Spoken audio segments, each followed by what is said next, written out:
This week in the field, revisiting filter systems for landscape photography.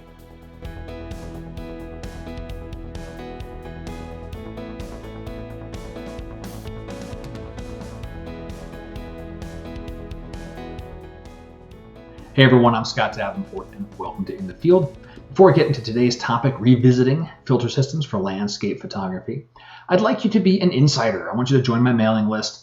You'll get access to some free videos, exclusive stuff that only people on the mailing list get. And there's also some other free things there, some textures, presets if you're an On1 user, a couple of Lightroom goodies. And throughout the year, you'll get my newsletter and some discounts here and there throughout the year. So if that sounds cool to you, pop on over to my blog. You can find a subscribe panel on almost every page that I have on my site. Sign up, you'll get some immediate access, and that lets me know that you're interested in hearing from me and that these types of videos and other content I'm producing is useful to you and your photography. So with that, let's talk about filter systems. So I covered this a couple of months ago and went through the format high-tech system that I use. That doesn't, doesn't matter the brand. It's, Koken, Lee, whatever you're using. Modular filter systems, not just the screw-in ones, the things where you're sliding in plates of glass. At that time, I did not have a polarizer specifically for the format high-tech system. And well, that's changed. I've actually gotten one now. So I've got the adapter ring, and then here is the polarizer itself. And as you might guess, they go together like that. Let me rotate that on there, just enough just so I can hold it in place right now.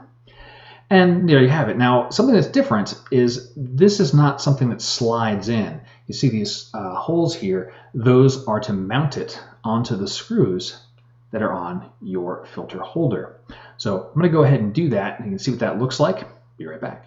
All right, I've finished that exercise. Now I've got the polarizer mounted onto the filter holder, using the 4 screw holes there. That took me a couple of minutes, about 2 minutes. I was watching the clock there. And well, that's going to be important to note in a minute or so.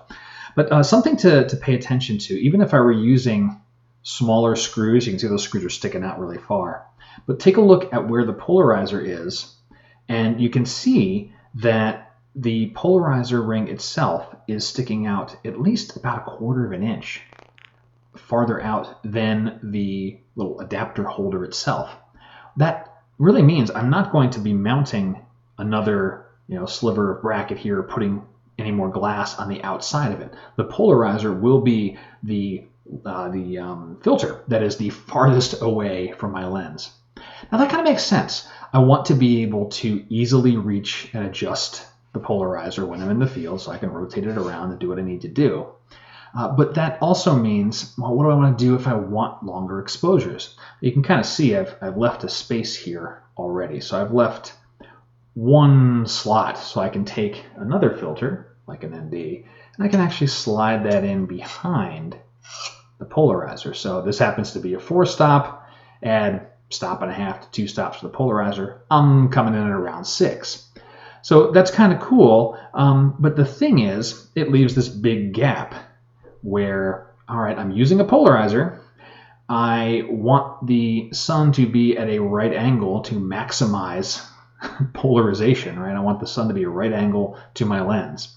Well, at sunrise and sunset, maybe that's not so bad because I've got solid sides here, and if the sun's coming in from the east or the west, I'm not really getting any light play in between there.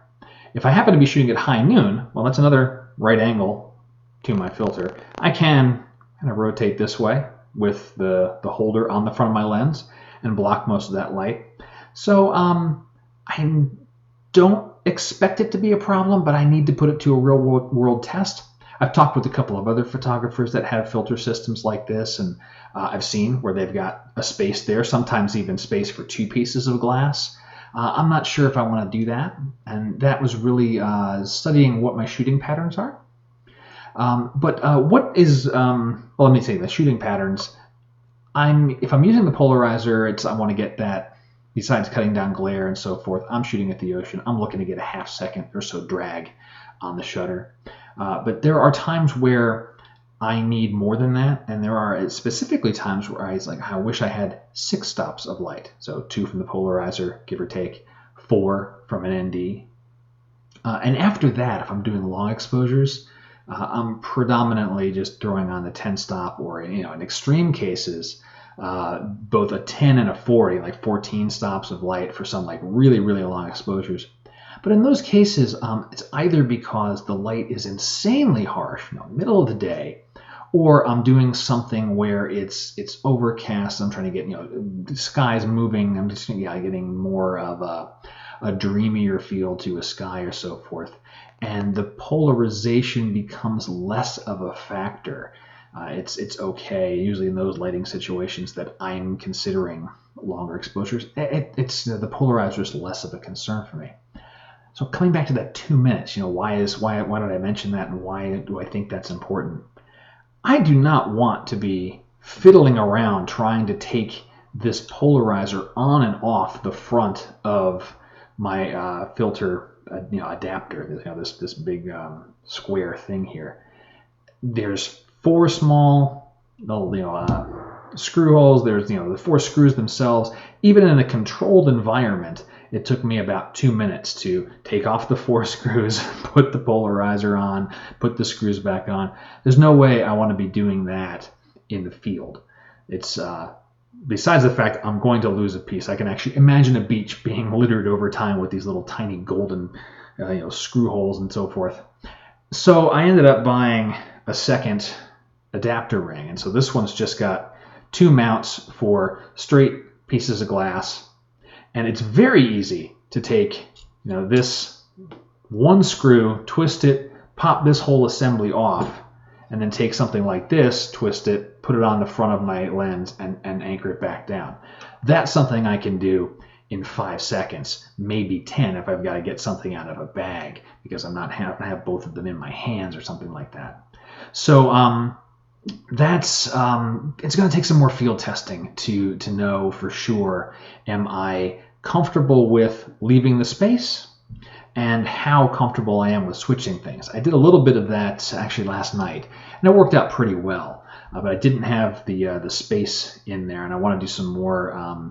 The shooting conditions weren't particularly great. I didn't have a lot of glare or sheen coming off of different surfaces. So I got to do a little bit more work with that, and ideally, I'd actually take the time and run both tests, the polarizer flush against the bracket mount versus having that space where I could slide another piece of glass. But I suspect I'm going to keep the versatility of having that thing there. So the tip of the week, I guess, is do your research on your filter systems. I was a little bit surprised, I guess, and it mainly is my own fault. I didn't look deeply enough when I was purchasing the adapter rings. I knew what I needed, and I knew that's what fit with the system, but it just didn't occur to me that, this actually mounts on the front of the screws as opposed to sliding in. And I understand why. I mean, it makes sense. I want that polarizer to be larger and cover the entire lens, avoid any vignetting, especially when I'm shooting at wide angles, which for landscapes is often. But there was that surprise factor. And if I'd known that ahead of time, I'd be like, while I'm ordering the polarizer, I'll go ahead and get the second bracket mount, or the mount there for the filters. And so I had to wait a couple of days to get the extra piece that I needed to be completely versatile in the field. So do your research, double check things, and avoid being surprised like me. So that's it for this week in the field. Hope you've enjoyed it.